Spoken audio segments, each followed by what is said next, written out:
Hi guys, welcome to this week's recap. Thank you for coming back and thanks everybody who watched the one last week. So let's jump right into it. Let's start with Dylan and Heather this week. I feel really bad for everybody involved. All right, let's start at the beginning when they were all like, when she was like, the sex was bad, and he was all like, oh, if crazy translates to good sex, then the sex was good. I mean, it was probably good to him because he's probably used to being poked in the butt in the prison showers. Well, Heather's been out here probably just doing them and then mowing them over with her car. So it's obvious that they have very different perceptions of what good sex is. I still do think that Glenn does have a little sugar in his tank, but you know, that's between him and God and him. I think that's between him and himself and the prison showers. I don't know why it took her 2 hours to get ready, because honestly, she didn't look like 2 hours getting ready. I will tell you that right now. She looked rough. I mean, but she always looks rough. I don't think the red hair is the best choice for her, and that foundation is like 2 shades too light. She literally looks like Chucky, or like she went to like makeup clown school. But then when you think about it, it probably did take her 2 hours to just kick that all on, but maybe she just shouldn't. Maybe she should spend less time on it, but whatever. I'm just going off on a rant. Anyway, and then when they get there, she walks up there and just announces to everybody, like, he got out of jail. He needs a driver's license. Like, okay, and bitch, are we supposed to help you? Like, what would she tell everybody? So everybody's just looking at her like, oh, bye. And then he goes like, oh, you made us late. And then she gets mad at him like, bitch, you did make him late. You literally said yourself it took you 2 hours to get ready. So, and I'm not going to wait till the end of the day to go to the DMV too. Like, if you've ever gone to the DMV, you know you gotta get there early if you want to get out. But whatever, that's not my business. They're obviously not the smartest fucking folks in the world. Okay, so I saw when the production was talking to him, they were obviously like, get out of the car, because they knew that she was about to just go super psycho crazy. And he's like, I gotta stay in the car. Like, no, dude, get out of the car. Like, where do you even think you're going? Like, where do you even want to go with this with Chucky, with this fucking crazy Chucky doll? I wouldn't be surprised if she beats Aunt Diane. I said it, like, I would not be surprised. That lady has serious fucking issues. And we TV are a bunch of assholes for letting him get in the car and drive off like that. Like, I know they're filming a show or whatever, but she was driving like 50 miles per hour down one way. Like, she could have killed somebody. So that's just very negligent. Like, they should have called the closest loony fucking bin and stuck her ass in there. And they should have revoked her license and put her in a straitjacket and good riddance. I don't know what's gonna happen, but there's no way that's gonna work. Even Dylan deserves better. I hope he finds himself a good man that'll take care of him and will make sure they get to the DMV on time. Okay, so who's next? Marisa and Jessica.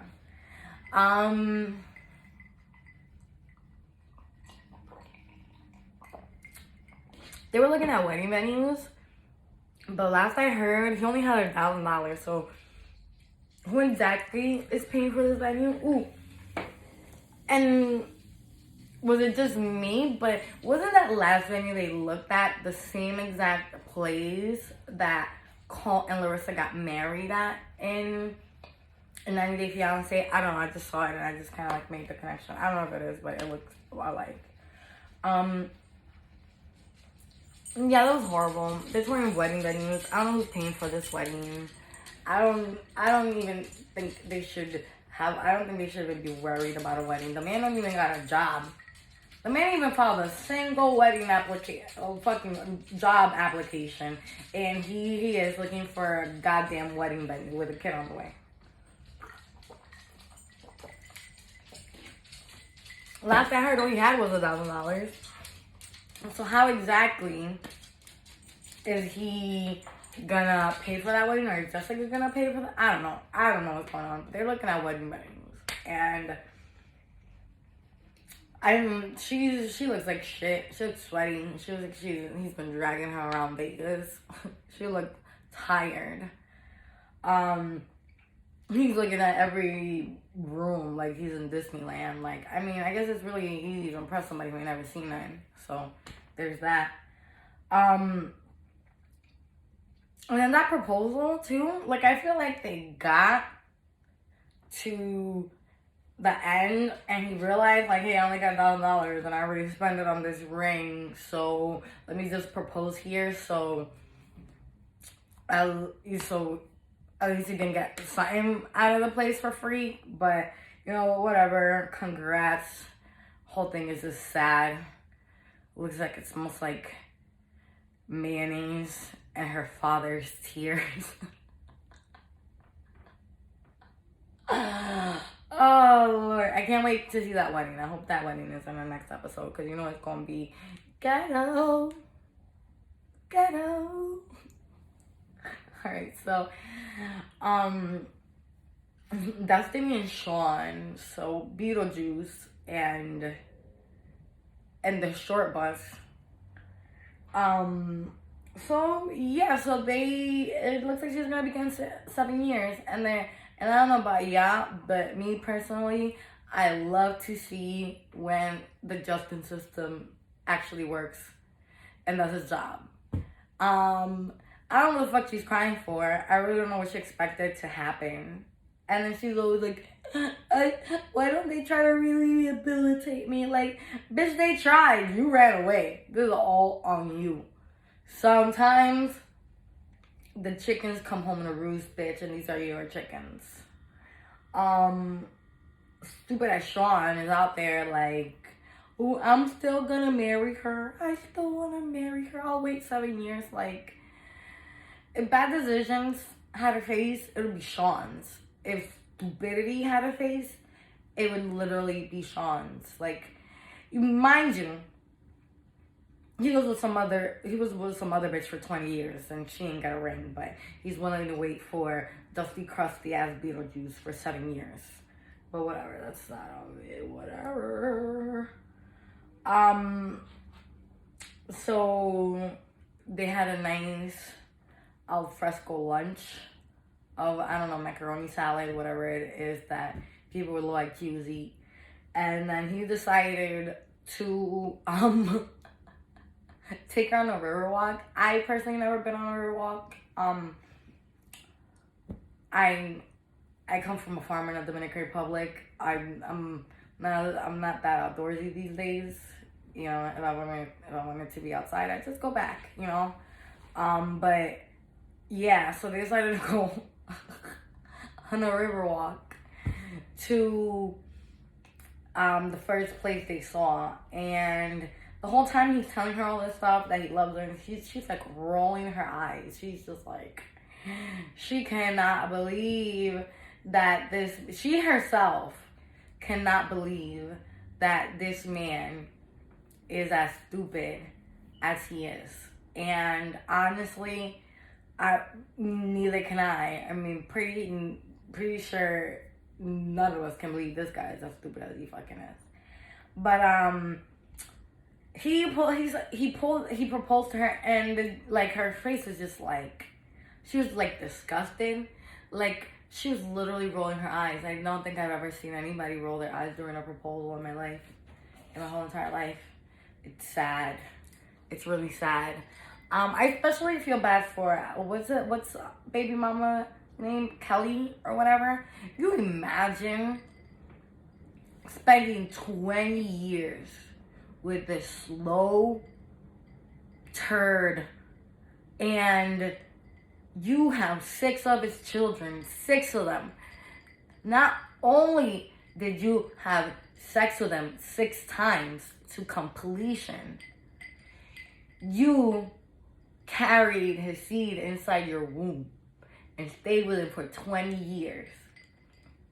And instead of marrying you, he marries a bitch who looks like Beetlejuice, who not just got out of jail, but is going right back.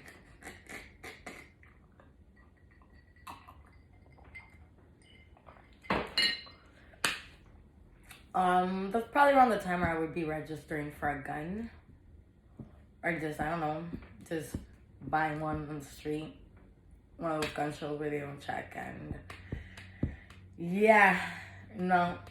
I've said it before and I've said it again. 6 of your children, I'm either raising them with you or with your life insurance. Cheers.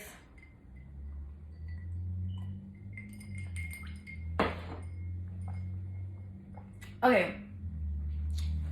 So, Tyrese and Chanda, or is it even Tyrese and Chanda? At this point, it's just Tyrese being sad, old, and desperate. He's one of those most desperate, disgusting old men I've seen, and I worked in the strip club for a lot of years, so I know my fair share of old desperate men. I've met my own fair share of old desperate men, I'll tell you that, and he's up there. So I don't know why WeTV got us on this date with this man, but it's literally the worst, cringiest date that I've ever seen in my whole entire life. I am just personally glad that I'm just watching it and that I'm not literally a part of it and that I'm not literally sitting across from this man. First of all, let's look at Tracy. Let's not. Let's not. And he's just sitting there with his toothpick in his mouth, just looking at her and lying to her about how gorgeous she is and how beautiful her eyes are. Did you look into her eyes? They look dead. There was nothing in there. And I think her pupils were dilated. I am pretty sure she got very, very, very high before going on a date with that man. And I do not blame her. Hell, not even enough drugs in the world to get me to go on a date with that man. I'll tell you that. So she found some that worked for her. Good for her. But honestly, Tyrese is just disgusting. I think all he really wants is to find a Caucasian woman with a giant ass who will sleep with him. That's it. That's his only goal in life. And that's why I don't feel so bad that Chanda just kind of took him for all he was worth and then left, because he only wants one thing, is he would have taken advantage of her. Let's be honest. He would have just tried to sleep with her as soon as possible, because at the end of the day, he's just a dirty old man. And that's why she's looking at the bottom of the barrel. Not that people in prison are at the bottom of the barrel, but he's going for easy pickings. He's going for women that need help so he can make it easier for himself to get in their pants. He's a nasty old man. And that lady, that Tracy, she's nasty too, because she knows what she's doing. Acting brand new. And I'm sitting here the whole time watching this, I'm like, where does he find these women that will sleep with him? And then of course at the end she's like, oh, I just got out of jail too. And then he's like, oh, don't tell them that, because all they're gonna think is I only date women in jail. Like, dude, all I've seen you with is women in jail. Like, I don't know you. Like, I don't know where you come from, but from what I've seen and what you've shown us is all you date is women in jail because you're a pervert who likes taking advantage of women in need. An old, dirty, dusty pervert who can't even buy a suit that fits. Ugh. So I guess good for him. And then he's sitting at the table, so anybody gonna tear that ass up. Like, ew. Ew. Why? You could tell he had just taken his little Viagra. Oh, God, why?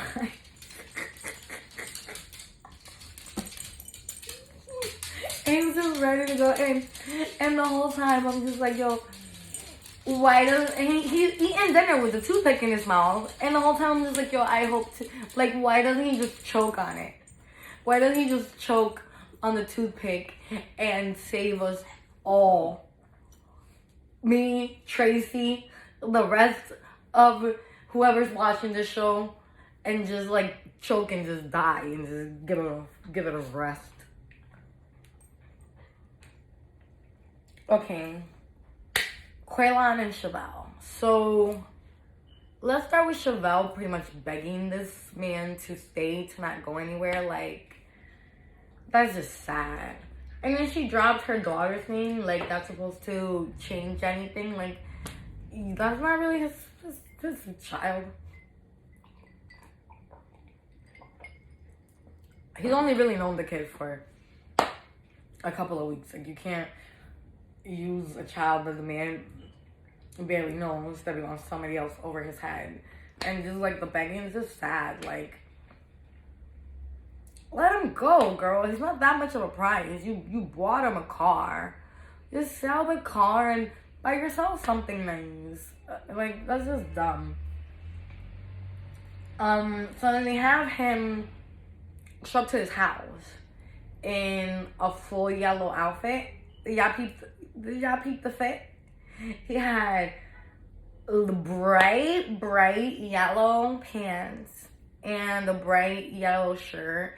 He literally looked like Big Bird, like a dusty, crusty, and overcooked Big Bird, pretty much.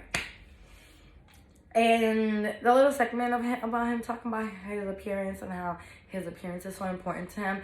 Like, if appearance is so important to you, why do you look like that?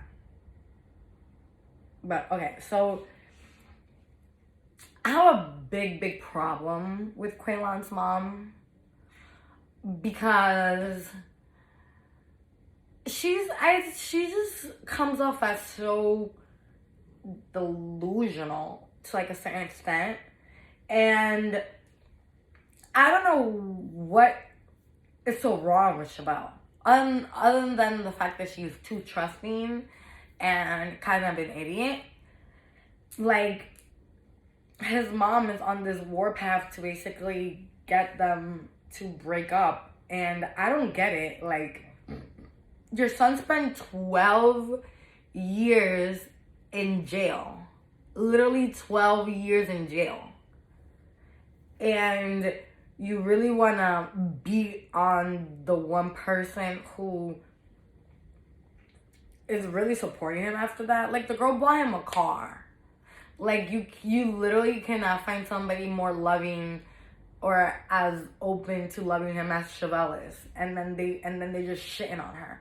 And not for nothing, his mom is giving him bad advice. And I would not take advice from a woman whose son was sentenced to more than a decade in jail before he was even able to drive. Obviously, there's a lack of decision making in the way that she raised them.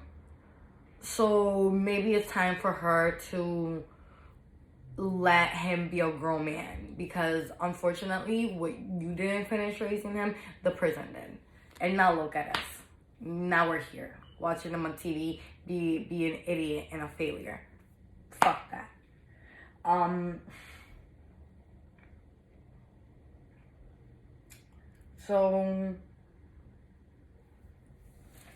So not only is she trying to give him bad advice and trying to get him to cheat, she also got him a job interview, like a grown man. Like, why? And then just to go to the job interview, and the guy, now, big ups to that guy, because he seemed like a very nice guy, a business owner, and you could tell that he likes giving people second chances, and he's giving people chances in his community, which I love to see. Love to see it. I hope he's thriving. But anyways, so then they go there to a job interview, to a job as a barber, which is not a bad job for anybody, and especially not a bad job for somebody who spent 12 years in prison. And at the end, he's basically talking down on the job, basically saying that he's too good for it because he wants to be a rapper. What are you gonna rap about, my guy? Like, what do you have to rap about? You literally spent 12 years in jail. The rap is gonna be like, never drove a car. My girlfriend drove a car, can't drive it. Been in jail 2 years. Been in jail 2 years. That's all I know is prison, commissary, showers. Watch your butt. Prison, prison, prison, prison, prison. Maybe he can go to the same prison that Chevelle went to. And maybe he could get ripped off too, so we never have to hear that bullshit. But anyways, yeah, Mr. 12 years in jail with no formal education is too good to be a barber. But yeah.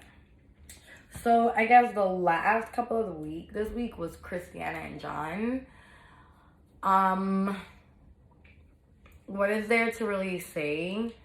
I really hate watching John. I feel like when I watch him, it's not realistic, and I myself feel like I'm complicit in the misrepresentation of Native Americans through TV. I think he's a clown. I don't know what they're crying about. I don't know what they're upset about. She decided to leave the group home to get high.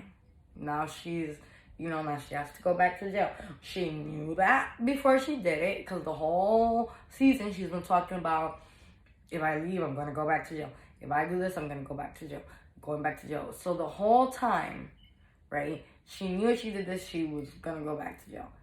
So as soon as she found somebody to take her mom, she went and got high, and now she's going back to jail. Like, nobody's surprised. Like, literally everybody from the beginning, all they said was like, oh, she's going to go back to jail.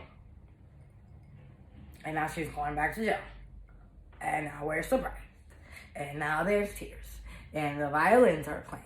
And everybody's crying, and it's sad for no reason. For no reason.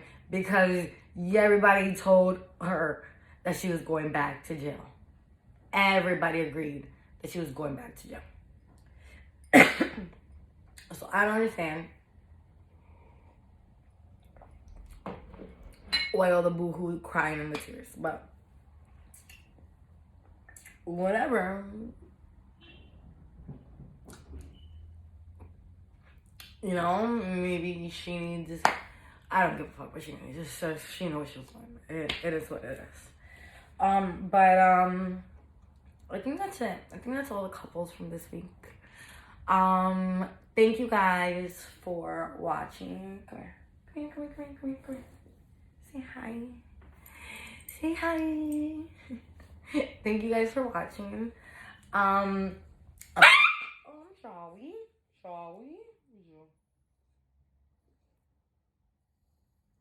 That was extra. It happened to him. But thank you guys for watching. I will definitely be back next week for next week's recap. Please like, share, and subscribe, and I'll see you guys soon.